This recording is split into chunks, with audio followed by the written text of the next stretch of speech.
Tahan dulu. Berat. Oke.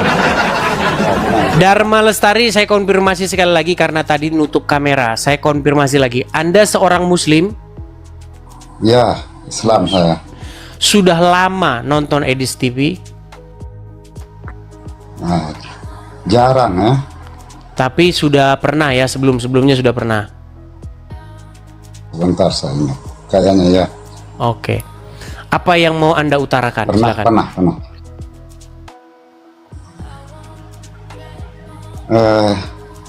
Yang saya amati dari tadi memang sempat saya ini simak apa yang disampaikan oleh Edis itu. Jangan ngos-ngosan, kayaknya Bang. Jangan ngos-ngosan. mengkaji- Tarik napas dulu. Tarik napas. Hembuskan ke bawah. Tarik napas lagi. Hembuskan ke bawah. Jangan. Iya, jangan ketakutan, Bang. Jangan ketakutan. Jangan ketakutan. Di sini channel ini tidak membahas. Gimana? Dengar dulu, gantian ya. Ya, silakan. Edis TV mengkaji Islam itu mengadopsi dengan cara dogma dan doktrin. Itu salah besar. Di mana contohnya salah besarnya di mana? Yang barusan dari tadi udah Anda tonton. Apa di mana salahnya? Pertama terkait masalah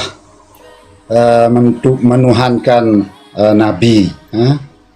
Oke, baik. Mau fokus ke situ?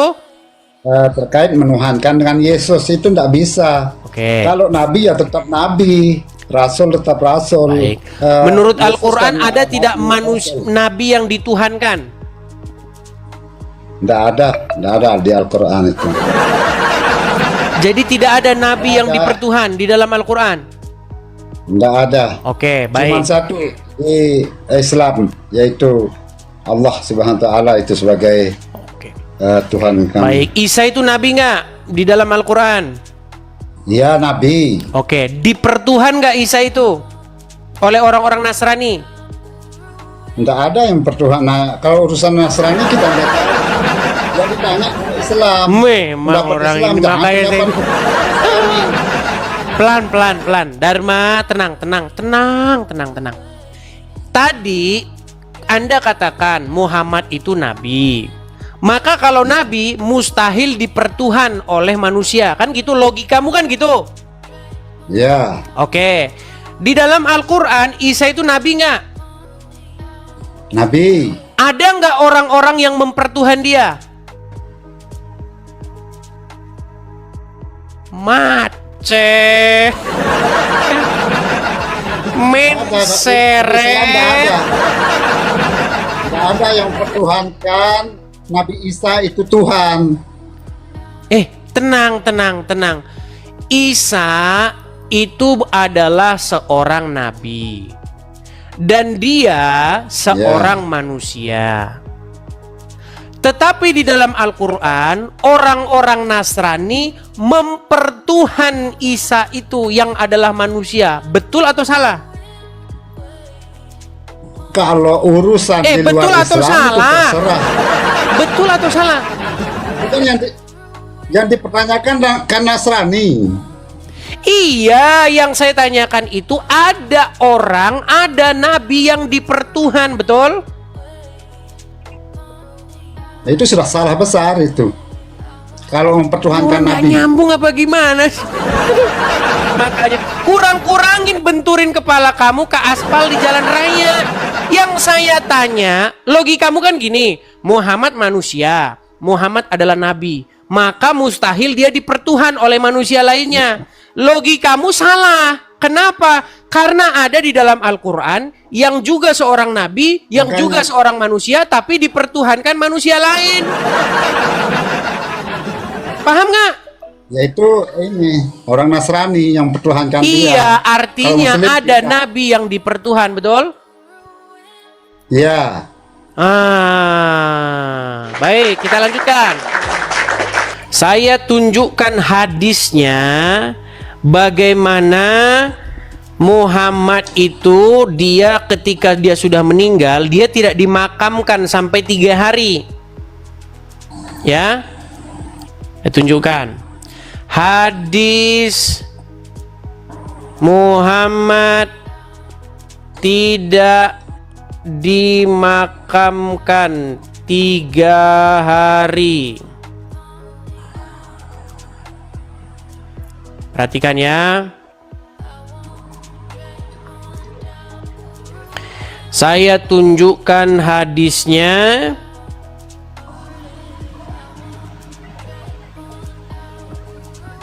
Saya balik kamera saya di sini. Waduh, ini hadisnya berapa sih? Nomor berapa kemarin hadisnya? Aduh, sebentar ya. Saya jawab Sabar ya, Bang, aja ya. langsung itu.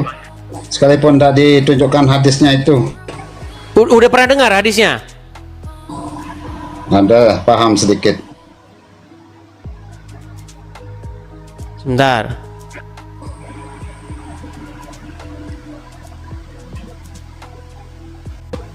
Saya tunjukkan ya. Karena belum ada penggantinya beliau sehingga Ya, nih. Saya balikan tidak kameranya ya. langsung. Saya balikan, saya hilangkan dulu efeknya nih. Nih, udah ketemu hadisnya nih. Oke.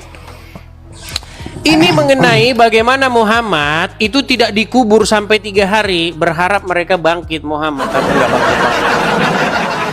Nih ya, perhatikan. Oh, Ini cerita Alkisah bagaimana Muhammad itu ketika dia sudah meninggal ya. Ini sebentar ya. Saat Rasulullah wafat, suasana di Madinah begitu mencekam. Karena kematian Rasulullah bukanlah seperti kematian seseorang. Karena kematian beliau berarti terputusnya wahyu dari langit. Kematian yang menggoncangkan keadaan dan suasana. Oke? Nah, terus. Nah, Imam Bukhari menuliskan dalam kitabnya kisah ini. Perhatikan. Dari Aisyah, Rasulullah SAW meninggal. Abu Bakar berada di Asun, tempat di Madinah.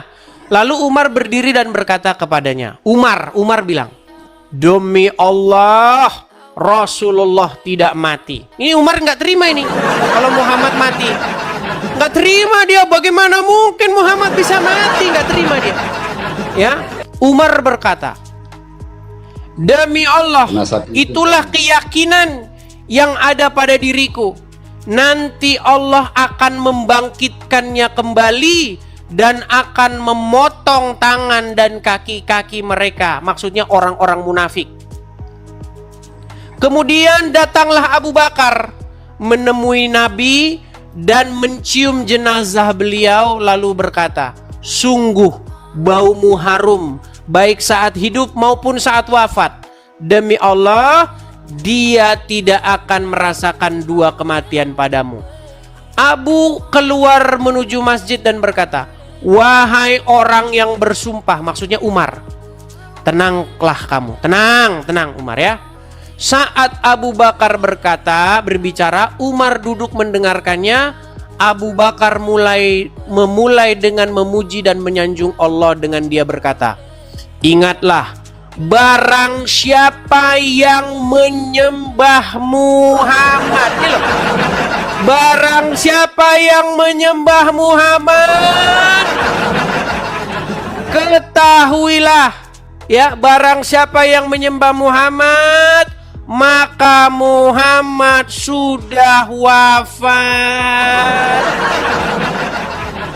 Ini loh.